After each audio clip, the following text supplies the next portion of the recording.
Satu mekanisme perlu dirangka dan dilaksanakan berkaitan peruntukan subsidi yang dilaksanakan kerajaan ketika ini. Subsidi pukal tidak lagi praktikal kerana ia tidak memenuhi objektif membantu golongan yang perlu diberi perhatian, terutamanya golongan B40. Justru pemberian bantuan tunai tambahan yang akan diterima dalam fasa kedua Bantuan Keluarga Malaysia BKM merupakan satu langkah yang disambut baik.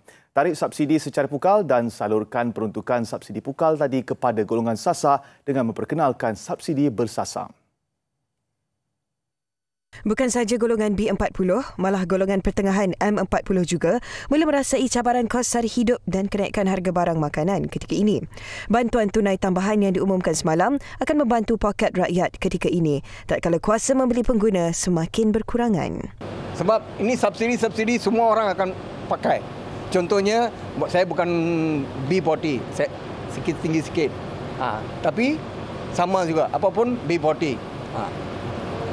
Orang peruntukan B40, orang lain macam contoh saya pun ada guna.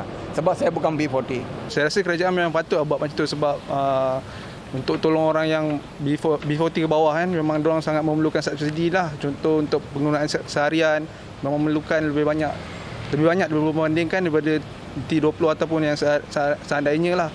Contoh kalau untuk minyak pun sehari pakai 2 paket 3 paket dah lebih kurang RM20.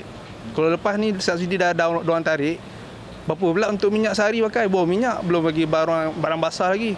Tu memang akan efek lah hidup seharian. Mungkin orang duduk rumah masak kot, dah tak keluar rumah ke. Semalam, Perdana Menteri Datuk Seri Ismail Sabri Yaakob memperincikan bantuan tunai tambahan.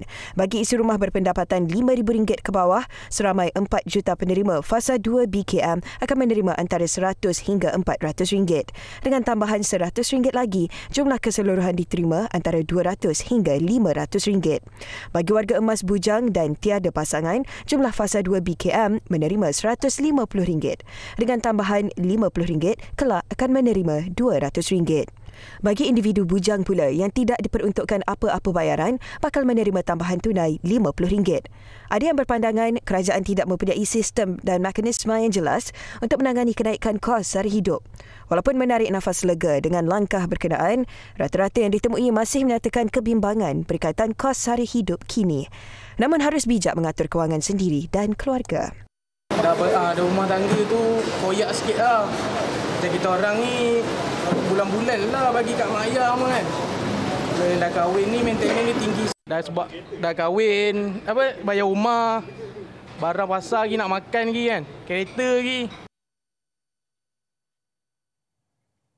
Dalam pada itu, bantuan keluarga Malaysia perlu seiring dengan kedudukan kewangan kerajaan, terutamanya ketika berlaku situasi inflasi. Susulan pengumuman tambahan bayaran kepada penerima BKM, kerajaan juga perlu mengukuhkan jaringan keselamatan sosial Malaysia. Menurut Timbalan Pengarah Pusat Pengurusan Penyelidikan dan Inovasi RIMC Universiti Utara Malaysia UUM, Profesor Madya Dr. Rohami Syafiee berkata, BKM perlu didampingi bantuan lain yang lebih komprehensif untuk menjadi lebih efektif. Tetapi pada masa yang sama, kerajaan juga mesti ada mekanisme yang lain selain pada bantuan secara langsung. Sebagai contoh, mengukuhkan keselamatan sosial, jaringan keselamatan sosial rakyat Malaysia pada masa akan datang. Di sini kerajaan kena menggunakan berbagai cara untuk bantu golongan yang terjejas teruk. Tambah beliau, keadaan inflasi bukan sahaja memberi impak kepada golongan B40, malah kehidupan golongan lain seperti pesara, warga emas dan golongan OKU turut terjejas. Dalam pada itu, beliau menyarankan kerajaan untuk meningkatkan kegiatan industri pertanian agar tidak bergantung sepenuhnya pada barangan import. Ini seterusnya dapat menstabilkan ekonomi dan mengelakkan krisis peningkatan harga barangan.